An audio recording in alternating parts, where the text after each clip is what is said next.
There we are. There's always a funny little message there as I hit the record button. We're now on. So yeah, first of all, just want to say a huge thanks to everybody who's joining us both on Zoom at the moment, on Facebook Live again at the moment, or those of you who are watching the recorded version of this session. Who I'm sure there'll be plenty of you guys as well. So yeah, really grateful to have you all along this evening. So I suppose we'd better start by doing some introductions, really. So we've got a couple of very good, very knowledgeable people along on the session today. Let's start at the top with Professor Sarah Nichols. Sarah, do you want to go ahead and introduce yourself to everyone? Yes, thanks, James. As James said, my name is Sarah Nichols. I am a professor and deputy head here in the Department of Business in the School of Management. I am also the program director for the brand new bachelor's degree in International Tourism Management that you are here to learn about.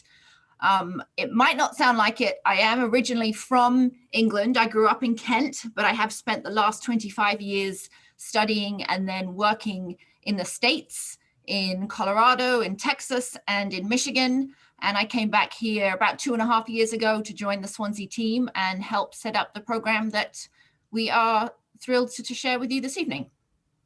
Lovely. Yeah, thanks, Sarah. And really good to have Sarah along. A lot of expertise with Sarah. So it's great to have you here, Sarah, and an exciting time to be talking about America, I suppose, depending on your point of view. Brilliant. Thanks, Sarah. Let's introduce Sophie next. Sophie, do you want to come in and say hello to everyone? Hi, everyone. I'm Sophie. I'm a final year business management student. Although we're talking about tourism today, I have taken quite a few tourism modules, so I can give you some insight into those. Brilliant. Yeah, thanks, Sophie. So you know, a bit of context, as Sarah alluded to, our International Tourism Management course is a brand new course. So we started this year. So we thought we'd bring Sophie in because Sophie's got lots of experience of some of the modules that you'll be taking on the International Tourism Management program. So yeah, really looking forward to some insight on that side of things later on. Thank you, Sophie. So I suppose really should start by giving a bit of an introduction to who we are and where we are here in Swansea. So of course, Swansea is some of you might know. You might have visited us before. You might have been here if you're lucky enough to come for an open day before obviously lockdown took hold. Then even better. If you have visited, of course, you'll know that Swansea is on the southwest coast of Wales, and most importantly, I think for the reason that we're here now, it's at the heart of the Welsh tourism industry. So, you know, a couple of stats you can see there on the screen. This is very up to date figures from January this year.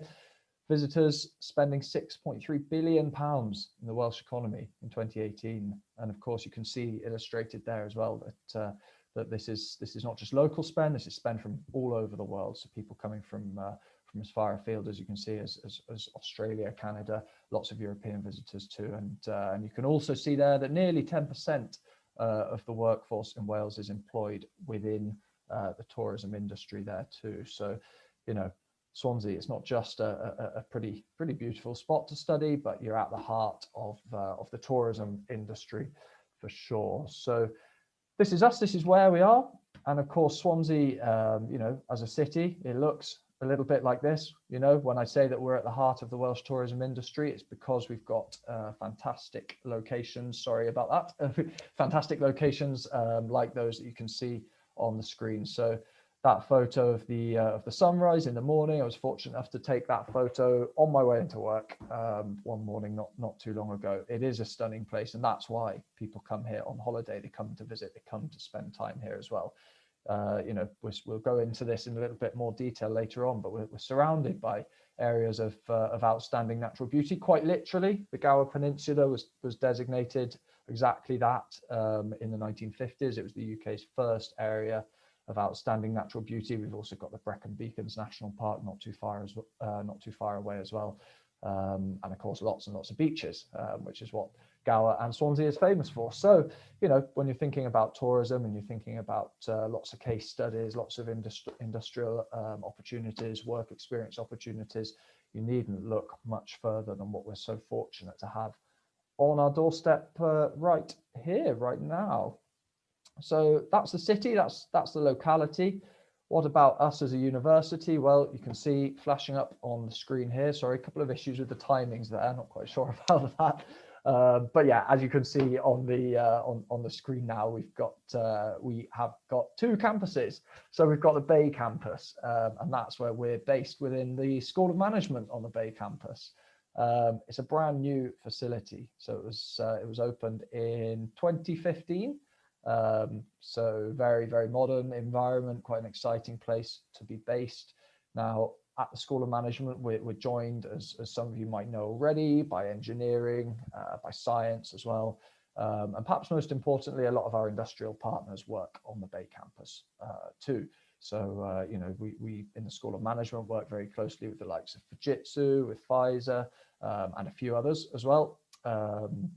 Engineering too have lots of industrial links here as well. So that's us in the School of Management, the business school on the Bay campus, pretty close to the beach, as you can see. I don't think you could get much closer really. And it's a similar case for the Singleton Park campus, which is the other campus here, and that tends to house more of your sort of other subjects. For example, medicine are down there, human and health sciences are down there, arts and humanities too. They're pretty close to the beach as well. They're in the park, and they're about 20 minutes the other side of the city centre, on the way actually to the Gower Peninsula. So yeah, quite an exciting time to be part of the family in Swansea University. As you can see, we've sort of mixed the old and the new, which is quite apt because we are 100 years old, which is great.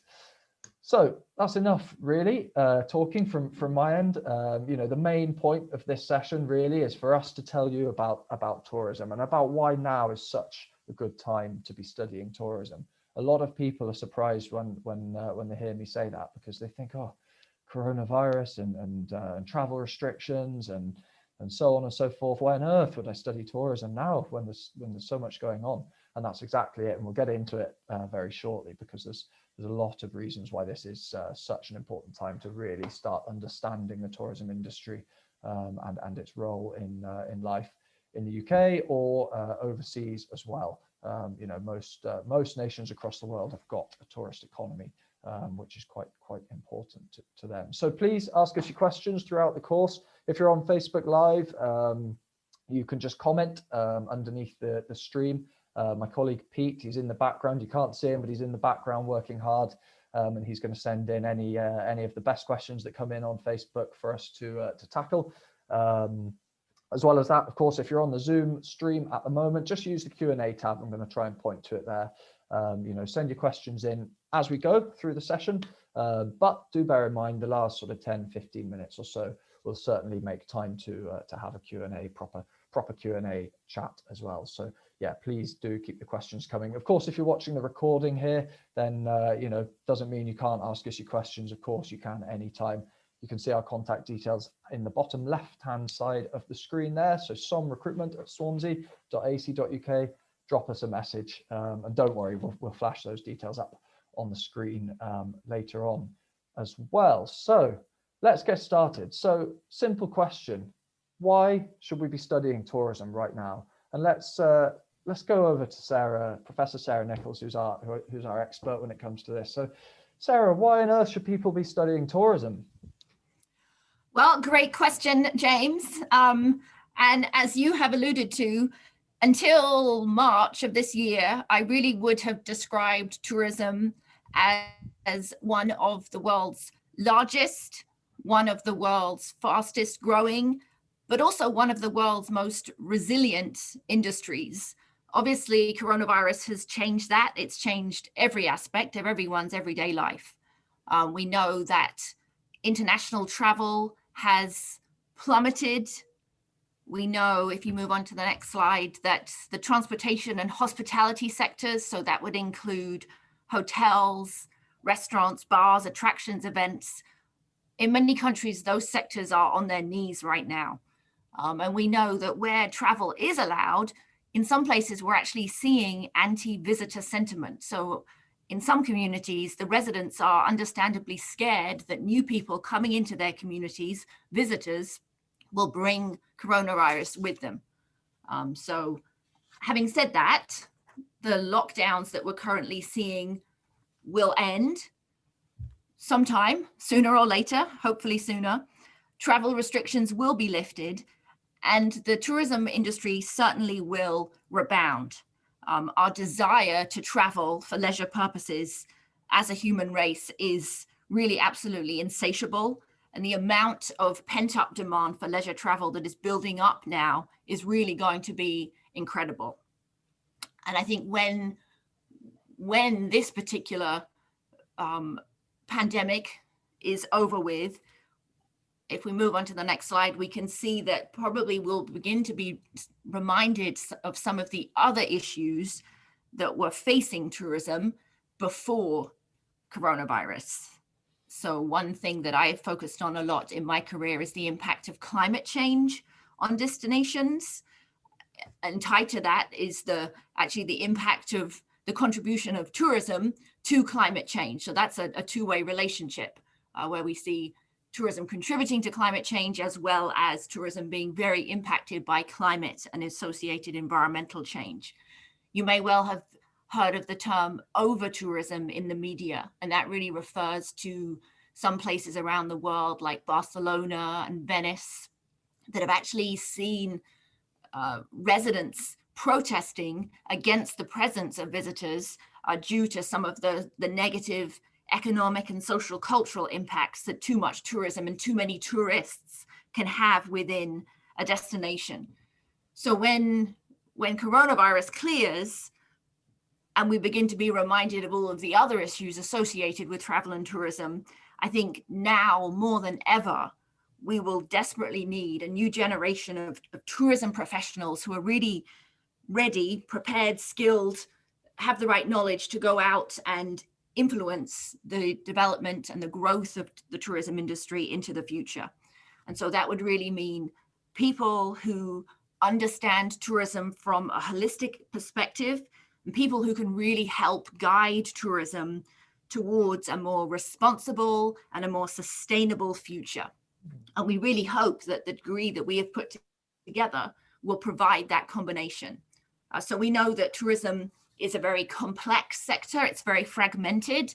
It involves a host of different providers. So that would include providers of transportation, accommodations, food and beverage, and most importantly, providers of attractions and events. It's also supported by a range of intermediaries like tour operators and travel agents. And then there are all sorts of entities, so public, private, and not-for-profit entities that are involved in the planning, the development, the marketing, and the management of all of those sort of elements that I've just mentioned. We also see tourism operating at a variety of scales. So it's an international industry, yet it's an industry that can have impacts at a very local level. So at an individual destination or at a specific attraction. And we also know that it impacts and is impacted by the economy and society and the people who live in destinations and the environment. So there's a lot of different dimensions to tourism. So what we hope this new program does is really recognize all of the complexities of those variations and really give students a really solid overview of the complexity of the industry, but also all of the different issues that are impacting tourism growth around the world right now. So ultimately, we are hoping to train that next generation of tourism industry professionals who are aware of all of the different challenges that the industry is currently and will in the future face, and who have really the skills and the confidence to really think very boldly about new and different ways of doing tourism, planning tourism, developing tourism, marketing tourism, managing tourism in a way that really benefits everyone. So that would be the industry, it would be destinations and the residents of destinations, and it would be tourists themselves, and it would be paying attention and equal attention to all three dimensions of sustainability. So that would be the economy, but also the society, the communities that serve as tourism destinations, and the environment. So hopefully we will, through the program, give our next generation of tourism professionals the skills to go out there and find the solutions to the current and the new, the challenges that we don't even know yet, because they're going to face us in the future. A lot of these things that are on the slide now are quite recent, have quite recently been discovered, haven't they, Sarah? And one thing that's on the slide that I wasn't aware of, and maybe you can tell us a bit more about, is that word flugscam. What is it, and how's that come about, and what sort of concern is it? So the best translation of that would be flight shaming. So this is a term that we associate with Greta Thunberg, of course, the great climate change. I'm blanking on the word. Activist. Activist. Thank you. Yeah. I've been teaching all afternoon. My vocabulary is all shot. I don't blame you. But so in Scandinavia now, we are actually seeing the beginnings of a trend towards Scandinavians moving away from flying as a mode of transportation for their leisure travel. So typically they have been great travelers to the sun in the summer, as most Northern and Western Europeans are. But I think her work and her influence on society is beginning to be seen in a change in the choice of mode of transportation. And that's really critical, because airplanes are the greatest contributor to climate change from a tourism perspective. So that trip overseas to seek the sun. And so if we can change the way that people think about the need to fly somewhere for their holiday, that's the sort of radical change that would need to occur to begin to have any chance of really reducing the contribution of tourism to climate change. Brilliant. Yeah, thanks, Sarah. And I think this is really important, because a lot of people, again, they say, international tourism management, and you're thinking of hospitality, and you're thinking of perhaps some of the stereotypical roles that you might associate with going on holiday and tourism as an industry itself.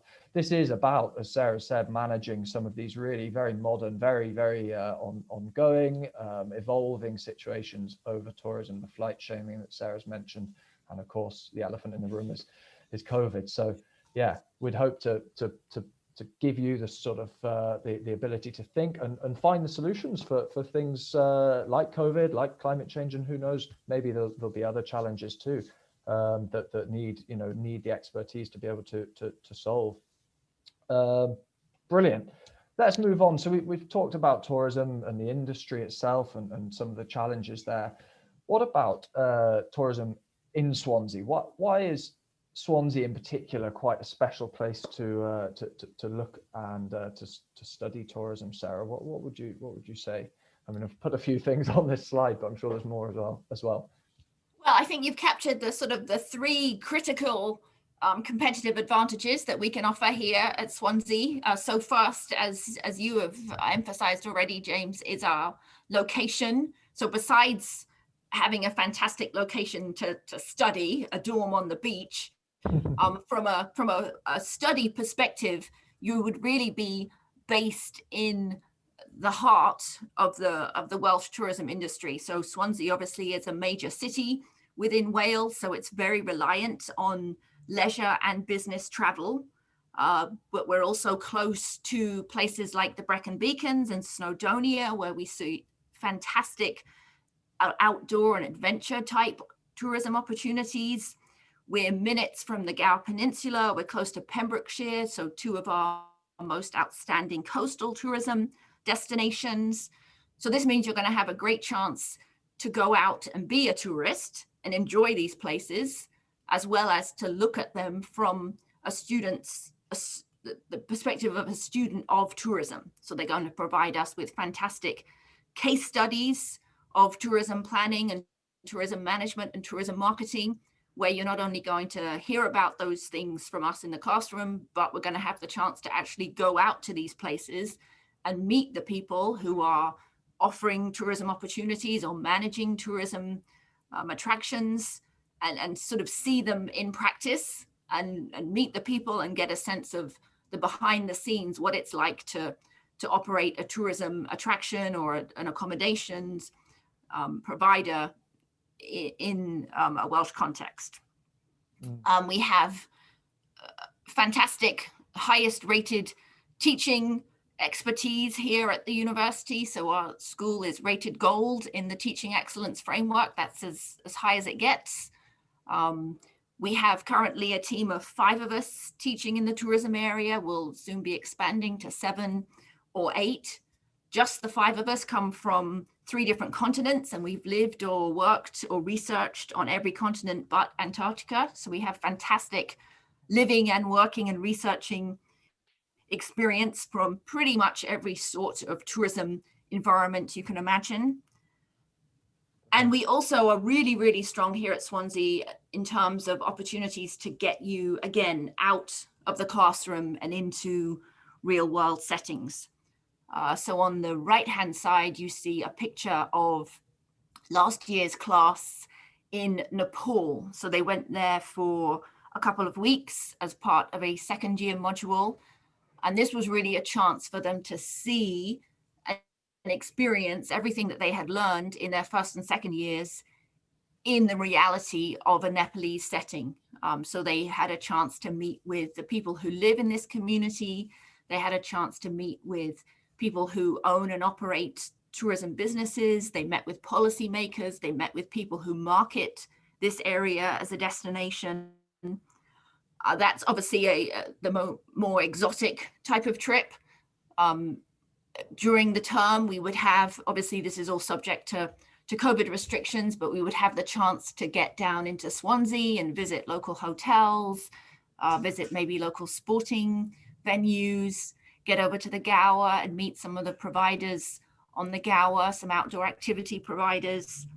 We'll also bring in speakers to campus. So this term, I've already had the director of the Wales Tourism Alliance Zoom in to class and talk with the students about the current situation in Wales and how Wales can recover from coronavirus moving forward.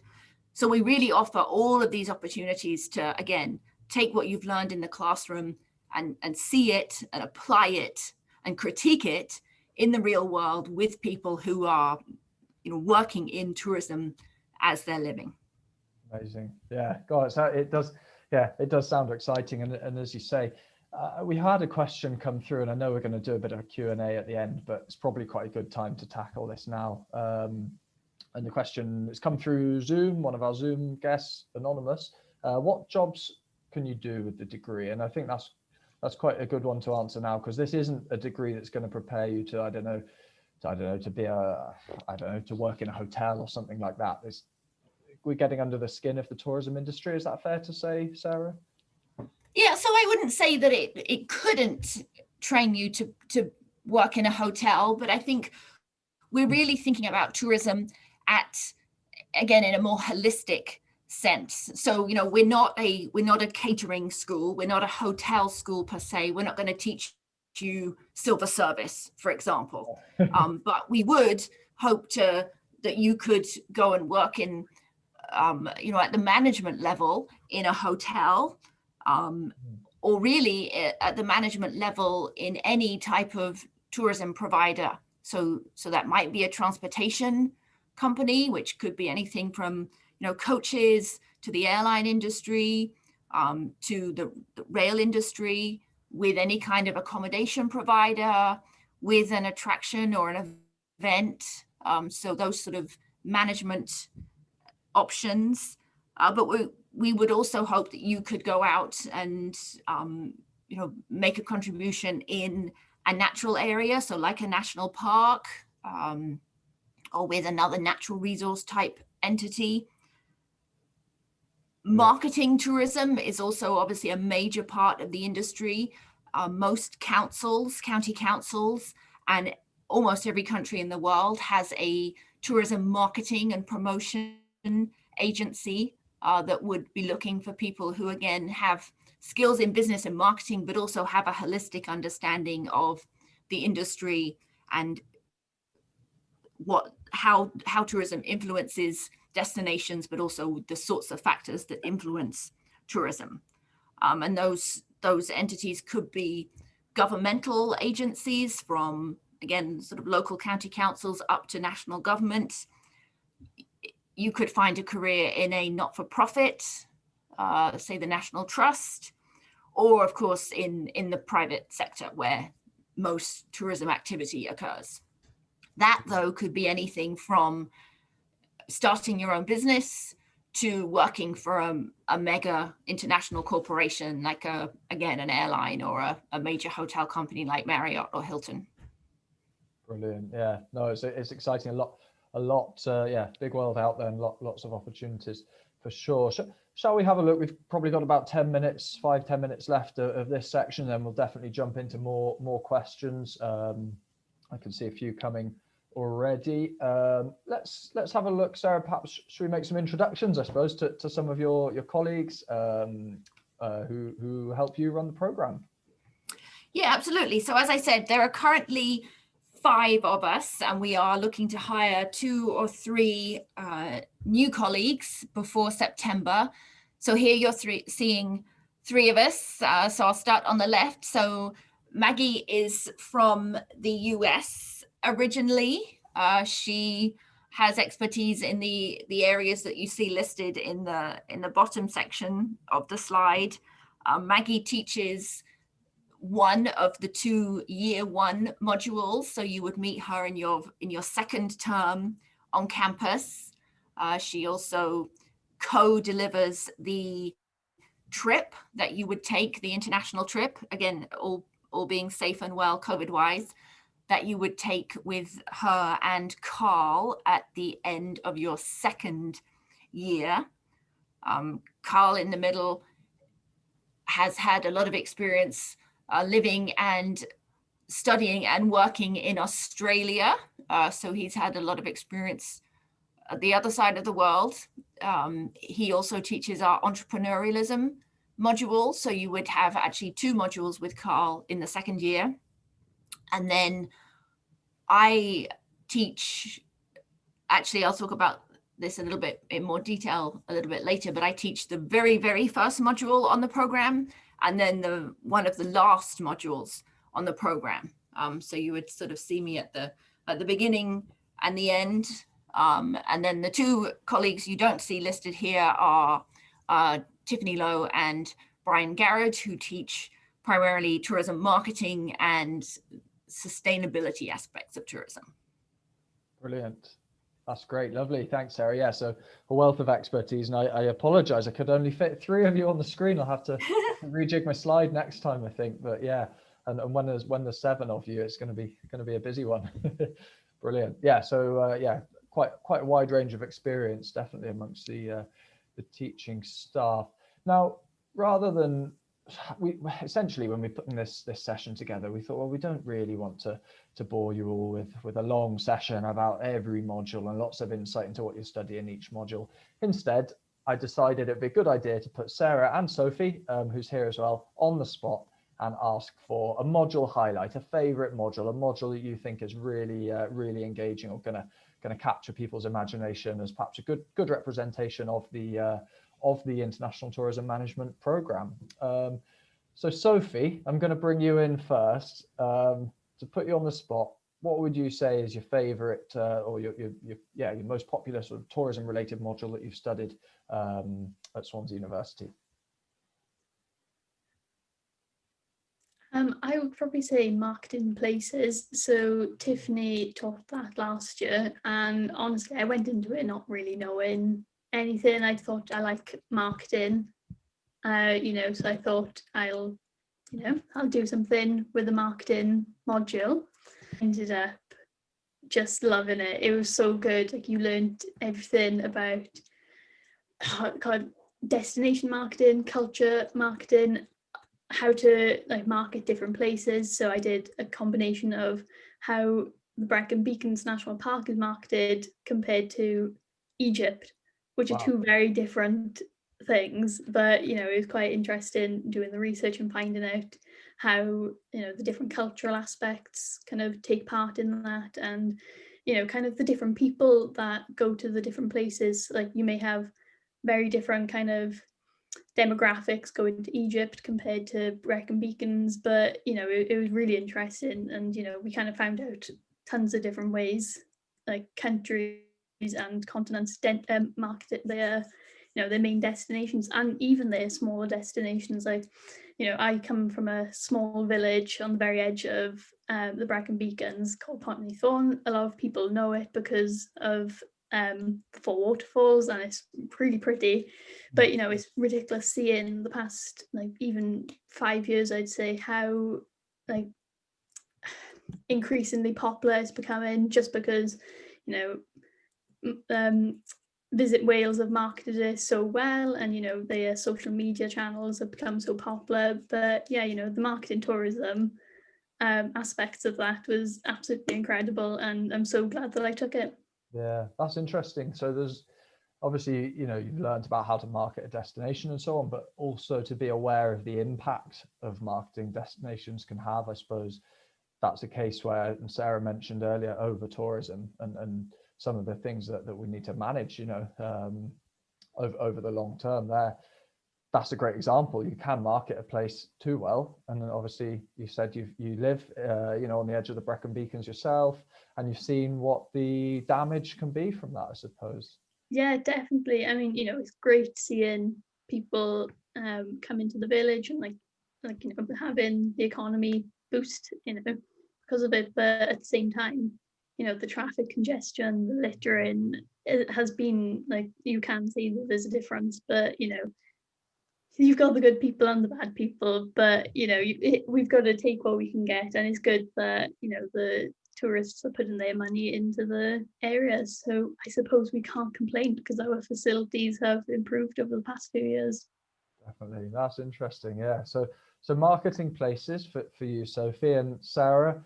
I'm going to bring you in and probably put you on the spot as well, considering it's your program too. But is there a module highlight for you in your opinion, or are you going to give a diplomatic answer and say all of them are good? Well, that would be the diplomatic answer. I'm actually going to cheat and talk about the two modules that I teach. Aha, brilliant. I know them best. Brilliant. Yeah. But I feel really lucky because I do get to teach, like I said, the very, very first module in the program, and then one of the last modules. So for me, I'm going to have the pleasure of meeting the students, literally in week 1 of their university careers, and then spending their very last term with them, and really getting to see how they've grown and changed and developed and become tourism scholars and budding tourism professionals. So the very, very first tourism module that you would take would be the business of tourism. So that's really designed to give everyone a really broad introduction to the travel and tourism industry. So it really focuses on the structure and the organization of the industry. We spend a lot of time understanding the primary sectors of tourism. So that would be transportation and accommodations and food and beverage and attractions and events. And we talk again about all of those intermediaries, tour operators and travel agents, and then all of the public and private and not-for-profit entities that support tourism in terms of planning for tourism, developing tourism, marketing and managing tourism. Brilliant. At the end of the program, the tourism planning module really takes a much more in-depth and much more critical look at the impacts of tourism, so positive and negative, and figures out how we can use planning to maximize the positives and really try and minimize the negatives. And it really focuses on using a strategic approach to planning and a very inclusive approach to planning, whether we're talking about planning at the local, the national, or the international level. So we really focus on emphasizing the need to involve everyone who is either delivering tourism or being impacted by the provision of tourism. So that would again include not just the industry, but government at all levels. It includes tourists themselves, but most critically, it involves what Sophie has just referenced, the residents of tourism destinations. And too often, the residents of tourism destinations are not involved in planning for tourism. And that's when we see the negative impacts like we've seen in places like Barcelona and Venice, where residents feel overwhelmed by tourism. So there is such a thing as too much tourism. We've seen it highlighted in the media recently. Obviously, we don't see it right now, but we had until March been seeing that. So in this class, we really focus on understanding all of the different tools and techniques that are available to make tourism planning as inclusive and as effective as possible. Great case study of that, probably quite recently in Wales, so quite local to us. Snowdonia National Park had, was overwhelmed with visitors, I think, just after the first lockdown.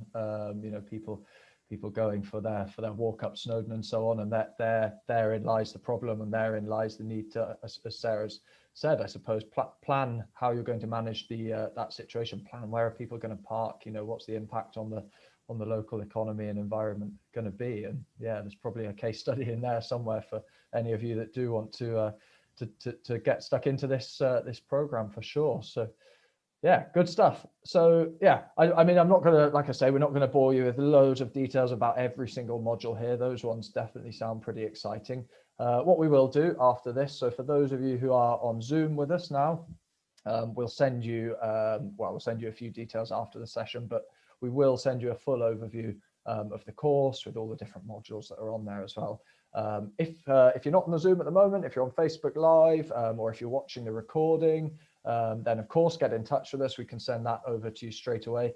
Do have a look on the website as well. So the address is there on screen, but to be honest, if you Google Tourism Management Swansea University, it'll be the first link that comes up, and have a browse of some of those modules. There's some really exciting stuff there for sure. So that's great. That's the sort of the first part of the session really. Next up, we're going to do a bit of a question and answer session. So we did have a question come through earlier about jobs and careers and that side of things, and that was quite a nice place to start, I suppose. Let's pick up, and I'll have a look in the Q&A and see if we've got any that have come through, or not just yet. No questions have come through yet, but don't worry. If we've got plenty of things that we can discuss as well. But if you do have a question, like I say, pop it in. We've got about just over 5 minutes or so left. But in the meantime, perhaps one of the first things that we could discuss between us, and maybe Sarah, if we could bring you in on this, I know, is regarding sort of field trips and the opportunity to sort of get involved in the tourism industry directly. I know we've mentioned obviously the Nepal trip earlier. Am I right in saying there's quite a lot of opportunity to explore tourism within a more local context as well? You mentioned Goa and so on, and indeed what sort of trips and work has been done in that respect? Yeah, absolutely. So I think on almost every module, we have at least one local field trip. So we've taken trips to accommodation providers on the Goa Peninsula. One group went to tour the stadium at Parc y Scarlets, the rugby stadium. One group had the luck to go to tour the Penderyn whiskey distillery. Wow. Groups have been kayaking, to meet a kayak outfitter. So we really try and provide a variety of different sorts of opportunities to get out and meet different sorts of providers. We also bring people into campus. So when I've had guests previously, I've had a guest from Brecon Beacons National Park come into class and talk about management of the park. I mentioned we have a good relationship with the director of the Wales Tourism Alliance, who can speak to sort of the latest happenings at the national level, and that's a group that liaises very carefully and closely with the Welsh Government. So those are sort of short-term opportunities. Something we didn't mention are the opportunities to either study abroad or do a year in industry. So you can choose to lengthen your degree by a year and add a year between the second and third years of study, and either study at a university overseas or find a placement with a tourism industry, industry or any sort of form of tourism. So it could be a government agency, it could be a private company, or it could be with a not-for-profit. And that can be in Wales or other parts of the UK, or it can be internationally as well. We have a fantastic team, the placements team, who are here to support you finding a placement trip as well as managing that trip. Brilliant. And I've come prepared for that one, Sarah, because yeah, we've got a slide on this is just some of the support that they'll give you now. That placements team that Sarah mentions, they're not for everybody in Swansea University, they're just for students in the School of Management. So students studying as well as tourism, business, accounting, economics, and so on, which means that their network is really well established. So, you know, you'll certainly be taking advantage of some of the support that these guys offer over the course of your time with us as well. I know, Sophie, you wanted to mention some about the study abroad as well option. Is that right? Yeah, so I personally didn't do that myself, but I do know quite a few people that have done it in previous years. So one of my friends about 2-3 years ago went to France, and she didn't speak a word of French. Like, well, to be honest, she did like GCSE and A-level French, but that was as far as it went. But honestly, she came back and she just wanted to go back. She said it was the best year of her life. Like, you know, she went to study there, but at the same time, when she wasn't studying, she was able to, you know, go wherever she wanted. She was able to explore. So, you know, I do feel like a lot of people perhaps want to go into tourism but think, oh, I haven't traveled to many places before, which, you know, especially right now, you know, isn't ideal. But, you know, if you do want to do the year abroad, then it would definitely be worth it, because you can just see how things are different in a different country. Like, you know, France isn't too far from the UK at all, but they do things differently. They've got tons of different, you know, like tourist destinations compared to the UK, and like different countries. Like, but even with like other places, you're not just restricted to France. You can go to America, you can go anywhere pretty much that the university has connections with. So if you do want to do the international tourism degree, then I do feel like it'd be great if you did the year abroad, because, you know, that's pretty much what you're doing at the end of the day. You can explore a country that you could end up working in. Definitely, yeah. And this goes back to those sort of global opportunities as well, I suppose. We have got a couple of questions now, so thanks guys for submitting some. It's usually the case that when one comes, a few come in. So this one, okay, on a similar sort of note actually. So, would you recommend doing a placement year with a tourism degree, and will it help me get a better job after university? Well, I suppose it depends on your point of view, but my answer would probably be yes to both of those questions. I think, you know, if there's any opportunity to get some experience and you know, learn a little bit about what you might want to do, I'd say definitely do it. You know, I think we always say in these sorts of webinars and when we're talking to students and their families that doing a placement year, it's not just about finding a placement that you're going to love and have loads of fun for a year. It's a really important learning experience that means that you'll essentially, you know, you'll make mistakes. You might find yourself in a role that perhaps you don't really enjoy. Either way, whatever happens, you'll learn more about what you certainly do want to do after university. So I would say yes. I don't know, Sophie, Sarah, if you want to come in with any sort of different viewpoints or ideas on that. I mean, personally, I didn't do a year in industry, but that was just my personal choice. I didn't really want to. But at the same time, I do know quite a few people that are currently doing their year in industry, and they absolutely love it. You know, there have been some, you know, ups and downs because of current circumstances, but, you know, at the end of the day, they're gaining on the job experience, which, you know, you can't really get from a degree. You know, you can, you know, decides, you know, one of my friends is doing a placement at the moment, and they are doing something to do with finance, and, you know, they said to me, you know, I love this aspect and this aspect, but I now know that I do not want to go into this certain area. But, you know, it's kind of good because you can find out like you said, things that you want to go into. You may find that, like say if you did a marketing year in industry and you thought, actually I'm not very interested in working in marketing, and then you could completely change your career path, which isn't a problem. Like that's the whole part of the process really. So yeah, even though I didn't do it, I definitely would recommend a year in industry. Good stuff. That's the right answer. So, and Sarah, I don't know if you've got anything to add to, on that side of things, you know, in terms of work experience as well as the academic side of things.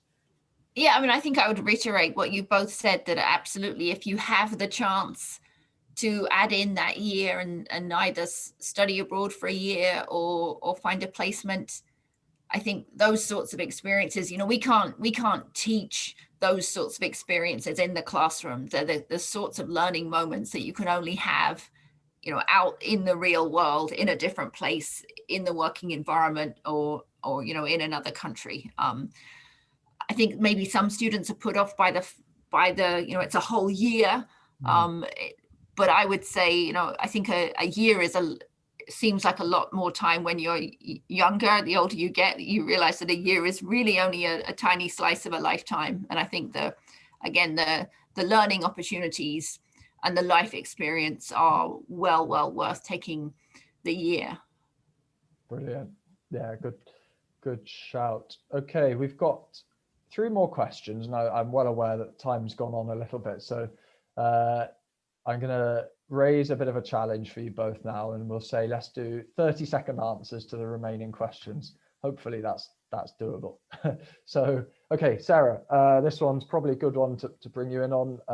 Just asks, are the trips really expensive? I suppose Nepal sounds like quite an expensive one. Is any insight on that, Sarah, at all? So obviously the cost does depend on the destination, which is very variable right now. And there is a link on the website that would give you the best idea of the price, you know, at the time when you think about joining the program. We do our best to subsidize the trip as much as possible.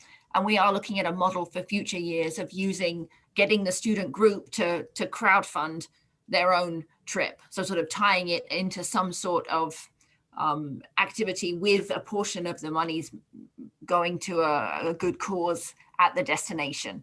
So we're always conscious of the cost, and we'll do whatever we can to help cover it. But it might add possibly 800 to 1,000 for an international trip like Nepal. Brilliant. Yeah. No, that's interesting.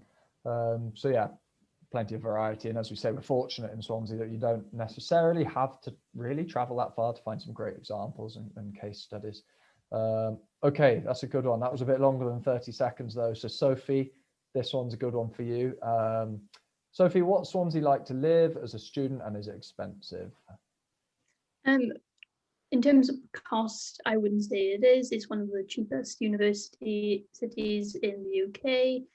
I don't know what ranking it is, but I do know it was one of the cheapest. But yeah, in terms of like living there, there's plenty of places to go. You know, you're not short of any facilities. Like say if you wanted to go to somewhere other than the university to study, you can go there. Or if you wanted to like change where you shop for your food, there's plenty of places for you to go. But yeah, there's tons of restaurants, tons of different places you can visit just to get away from uni if you need it. But yeah, Swansea is a great place to, you know, live. And you know, I'm local, I may sound biased, but you know, it really is. Like, I don't know anyone that has come to Swansea that doesn't love it. Good stuff. And on that note, so perhaps again, I know it's probably a long answer potentially, but are you able to sum up what teaching's been like as a student this year? And you know, I'm surprised actually we haven't had as many questions on sort of COVID related things as we often do during these sessions today, but are you able to sum up how it's been this year? What's your experience been since September? So, you know, going into my final year, I was quite concerned about it, you know, not really having much on campus, like facilities and stuff, but, you know, I can contact my lecturers whenever I want. The lectures go up online in an exact day and exact time. So, you know, they're brilliant. Like, you know, it's the lectures I find are exactly the same quality and content as what they'd be like on campus. You know, you just don't have that face-to-face interaction. You know, we've got seminars which are, you know, weekly. We got to go like kind of like this. There's a Zoom link. We can speak to different people on our course, and you know, if we want, there's module workshops on campus. So you know, they're all socially distanced, of course, but you know, we can go in and you know have that human interaction if we need it, which you know is really useful right now. But yeah, I do feel like the university has pulled out all stops for it this year, and they've done so well, if I'm completely honest. Amazing, thanks, Sophie. And the last question, probably a joint one from me with my admissions hat on and Sarah as program director. Will there be lots of people doing tourism? So Sarah, I'll bring you in on this one first of all. So this is the first year of the program. So we have 10 students right now, which is what we were expecting for the very first year. Obviously, we hope the program will grow. We hope to have several dozen students in each year. But I think that offers a really nice balance. You know, in your first year, you would be taking one tourism module each term and 3 general business modules, which would be with a cohort of maybe 350 to 450 students. So I think the benefit of this degree is that you can have your large class experiences, but you'll have one module every term where you'll be sort of your group, you'll be in that with that cohort for the whole 3 years, and a sort of much more intimate learning experience. Brilliant, nicely done. Brilliant. Well, I'm well aware of the time, and sorry to have had to hurry things on a little bit, but yeah, I just want to say really, first of all, huge thanks to Sarah and Sophie for coming along this evening, and thanks to you guys who are watching on Zoom, watching on Facebook Live, and of course watching the recording too. Do keep your eye out. We've got plenty more things going on. So of course, you know, you can chat to current students. There's Sophie on the screen right there in front of you. You can reach out and have a conversation with Sophie using what we call our Uni Buddy system. So if you search for Student Ambassador Chat, Swansea University, something like that, then you can have a register and have pretty much a one-to-one chat with Sophie about all things student life, anything like that. Of course, it doesn't just have to be Sophie. There's lots of students from different countries, different parts of the world who you can have a chat to as well. Of course, we do have a virtual open day coming up. That's this Saturday, actually. So as well as far more extended Q&A sessions, a bit like this one, you know, there's the opportunity to take part in virtual tours and that side of things as well. And yeah, get a feel for not just perhaps the tourism course itself, but Swansea University and the School of Management as a whole too. Of course, last but certainly not least, it's really important that you stay in touch with us. You know, a lot of people are afraid sometimes to contact universities and ask questions, but we're always here to help with that kind of thing. So, for example, now if you're writing your personal statement, perhaps you're thinking about, you know, how you can get examples of to show your tourism knowledge or experience off in your personal statement and you're stuck, get in touch with us. We're more than happy to help out with that kind of things, or indeed any other sort of application questions too. But otherwise, that's all from me. And yeah, thanks, Sarah and Sophie, and hopefully see you very soon. See you later. Bye. Bye-bye. What I'll do, I'll pause the recording now. I will leave the contact details up on screen. So if you do want to just take a screenshot or jot our details down, then you know, as I say, you can get in touch with us at any point. Thank you. Cheers all, and see you soon. Thanks, James. Cheers. Thank you, Sarah.